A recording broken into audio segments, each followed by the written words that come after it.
So here's what happened. American Family sent me a letter 2 weeks ago saying these trees had to come down, 5 trees, which we done, and the roof has to replace and all the fascia around the house before September.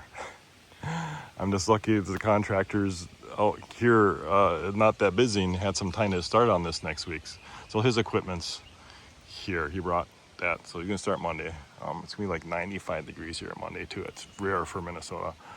So what happens is this part, 20-year shingle has 25 years on it. And they came back a few years ago, American Family said, the roof is over 10 years old. We're not gonna insure it, which is fine, because I knew at some time had to replace it. So this side here, the plywood is bad, so this has to come down the trusses. Some truss work has to be done because there's some belling in the roof. The higher side is fine, no issues. It's vaulted soon. I haven't had issues this side. This side's periodically leak.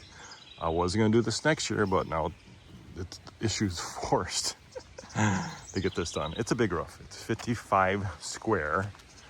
It's gonna take 7 guys 2 weeks to get it done in between storms, because June, July is horrible for storms in Minnesota.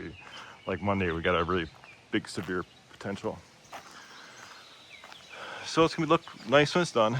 It's gonna cost me quite a bit of money to do all that work, which was the lowest bid I had. It's gonna cost $41,000 to get this done. And I'm just too old to do this myself, and it's too big of a project. I've done my in-laws roof, I did my dad's roof many, many years ago. Of course, in my 20s, I'm 58 years old now. Not the young guy I used to be for doing this. But if you had any insurance issues or nightmares like this issue, I'd like to hear about in the comments, because I've been hearing a lot. I've been hearing a lot of roof issues like mine. Agent came out, local agent, and he said, yeah, it's happening in town as well. People are scrambling to get home equity loans. I just happen to have the money reserved in the emergency account. So I actually have money to do this. So that was an issue, but it's gonna take everything I got. All right, guys, thanks for watching. Have a great day.